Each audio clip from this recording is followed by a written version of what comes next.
یا ایھا الذین آمنوا، اے ایمان والو، لا ترفعوا اصواتکم فوق صوت النبی، نبی کی آواز سے اپنی آوازیں بلند نہ کرنا۔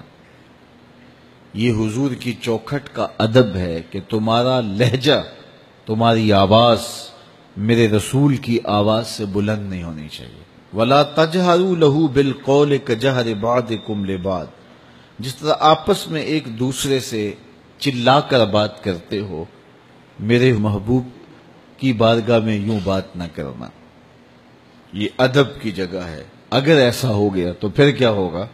ان تحبط اعمالکم وانتم لا تشعرون، تمہارے عمل حبط کر لیے جائیں گے اور تمہیں خبر بھی نہیں ہوگی۔ تو یہ تمہاری آواز اونچی ہو گئی تو پھر اللہ اکبر، باقی کیا بچے گا؟ تو اپنی آوازیں میرے محبوب کی آواز سے پست رکھو۔ ان الذین یغضون اصواتهم عند رسول اللہ اولئک الذین امتحن اللہ قلوبهم للتقوی، وہ لوگ جو اپنی آوازیں رسول کریم کے حضور پست رکھتے ہیں۔ اللہ اکبر، پہلے حکم دیا، پھر تحسین فرمائی ان لوگوں کی جو آداب کی رعایت رکھتے ہیں۔ تو یہ تحسین بعد میں کرنا، جبکہ حکم دینا بظاہر کافی تھا، لیکن تحسین کر کے اللہ تعالیٰ جل شانہ بتانا چاہتا ہے کہ جو میرے رسول کے مؤدب ہیں ان پر کتنی رحمتیں برستی ہیں۔ تو کہا وہ لوگ جو اپنی آوازوں کو پست رکھتے ہیں رسول کریم کے ہاں، اولئک الذین امتحن اللہ قلوبهم للتقوی، یہ وہ خوش نصیب لوگ ہیں جن کے دل اللہ نے پرہیزگاری کے لیے چن لیے ہیں، پرکھ لیے ہیں۔ متقی یہی لوگ ہیں جو رسول اللہ کا ادب کرتے ہیں۔ جنہیں ادب کا کرینہ نہیں آتا تو وہ متقی نہیں، چاہے سجدے کتنے ہی طویل کیوں نہ کریں، ان کے ماتھے پہ جتنا بڑا محراب کا نشان کیوں نہ ہو، وہ متقی نہیں کہلائیں گے اگر رسول اللہ کا ادب سینے میں نہیں ہوگا۔ اور اگر رسول اللہ کا ادب سینے میں ہے، اللہ فرماتا ہے یہ وہ خوش نصیب ہے جن کے دلوں کو ہم نے تقوی کے لیے پرکھ لیا ہے۔ اللہ اکبر۔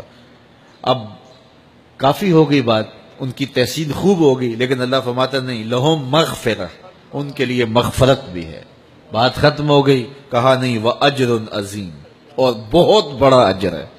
جس اجر کو میرا رب بھی بڑا کہہ رہا ہے تو وہ کتنا بڑا ہوگا؟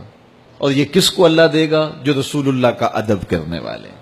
تو پھر جس کو اللہ تعالیٰ نے محبوب کے ادب کی توفیق دے دی، اس کو کتنی بڑی دولت دے دی۔ ہمیشہ اللہ سے ادب کی توفیق مانگو، کیونکہ بے ادب اللہ کے فضل سے محروم ہو جاتا ہے۔ تو دین کیا ہے؟ ادب کا نام ہے۔ اہل بیت کا ادب، اصحاب نبی کا ادب، ذات باری کا ادب، ذات رسالت مآب صلی اللہ علیہ وسلم کا ادب، اولیاء امت کا ادب، والدین کا ادب، یہ ادب سکھایا گیا۔ بڑوں کی تکریم، چھوٹوں سے شفقت، تو پورا دین ادب ہے۔ ماہ سیام کے گزرتے ہوئے ان لمحوں میں اللہ کی بارگاہ میں ہم یہ دعا مانگتے ہیں کہ اللہ ہمیں ہمیشہ ادب والوں کے زمرے میں رکھے، ہمارے تیور، طرز زندگی، انداز معاشرت، رویے بے ادبوں کی صحبت سے پاک رہیں اور ہمیشہ ہم ادب کی راہوں کے مسافر رہیں۔ عید کا موسم، عید کی گھڑیاں جلوہ فراز ہو رہی ہیں، تو آئیے عید کا دن طلوع ہوتے ہی دکھیوں کی مدد، لاچاروں کی نصرت اور اعانت کے لیے کمر بستہ ہو جائیں۔